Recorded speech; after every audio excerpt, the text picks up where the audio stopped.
C'est qu'il faut y aller petit à petit, mais au final, on arrive quand même à réaliser de très grandes choses, à force de petites choses, de petites étapes.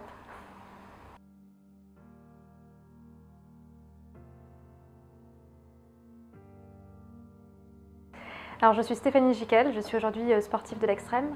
J'ai exercé la profession d'avocat pendant 7 ans, profession d'avocat en fusion-acquisition. Et j'ai concilié en même temps une vie de sportive de l'extrême et aventurière des pôles.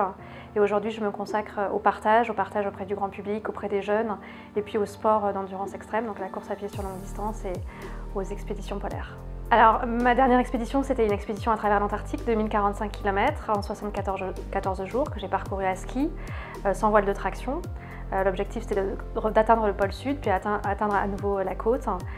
Donc, c'est une expédition qui était très difficile à monter, 3 ans de préparation, et puis également difficile à vivre, puisque 74 jours, 8 heures, de 8 heures à 16 heures de ski par jour, et des conditions extrêmes, moins 50 degrés, le vent de face, 80 km/h. Il y a eu des moments très compliqués, mais j'avais très envie d'être là-bas, et je pense que c'est ça qui m'a aussi permis d'aller au bout de cette aventure.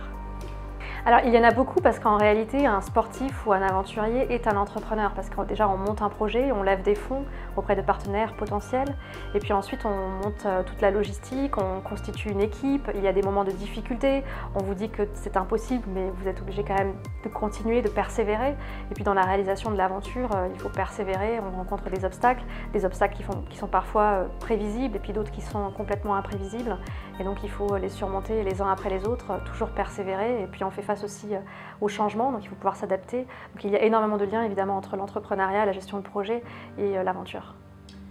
Alors oui, j'avais 4500 kilocalories de ration quotidienne dans mon traîneau, il m'en aurait fallu 6000.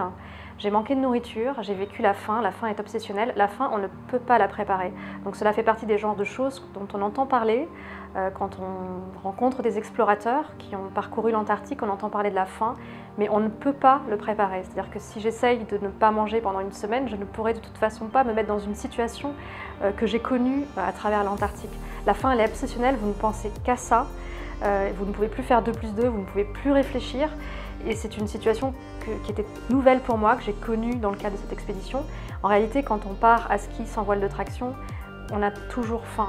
La dénutrition est un des risques principaux dans ce type d'expédition. Pourquoi? Parce qu'il est impossible de prendre davantage de rations quotidiennes dans son traîneau parce que sinon il faut davantage d'énergie pour tracter son traîneau et donc davantage de rations quotidiennes pour pouvoir tracter ce traîneau. Et l'équation est tout juste insoluble.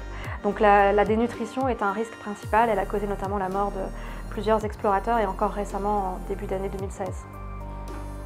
Alors il s'est très bien passé parce que déjà c'était pas une fuite en avant. D'ailleurs c'est pas une fuite quand on part sur ce type de projet, c'est très préparé donc on sait vraiment ce qu'on fait, il faut être équilibré dans sa tête et il faut savoir exactement ce que l'on fait, pourquoi on y va.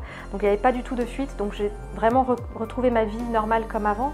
Par contre j'avais beaucoup de carences en oligo-éléments du fait de la dénutrition et donc j'ai mis 2-3 mois à retrouver du zinc, du sélénium, des oligo-éléments. Donc j'ai pris pas mal de micronutriments et de compléments alimentaires à mon retour. Et puis j'ai eu aussi des fluctuations d'humeur qui sont liées justement à ces carences en oligo-éléments. Et en matière de sport, il m'a fallu 1 année avant de retrouver le corps que j'avais avant et les muscles là où je les avais, puisque je pesais 39 kg en fin d'expédition. Donc j'ai mis un peu de temps à retrouver mon corps d'avant. Voilà. Alors c'était une super soirée. Je trouve déjà que le projet de l'IME est un projet extraordinaire, mentoré, mentorat. C'est d'ailleurs pour cette raison que je partage avec le public, c'est aussi pour inciter les autres à réaliser des objectifs élevés.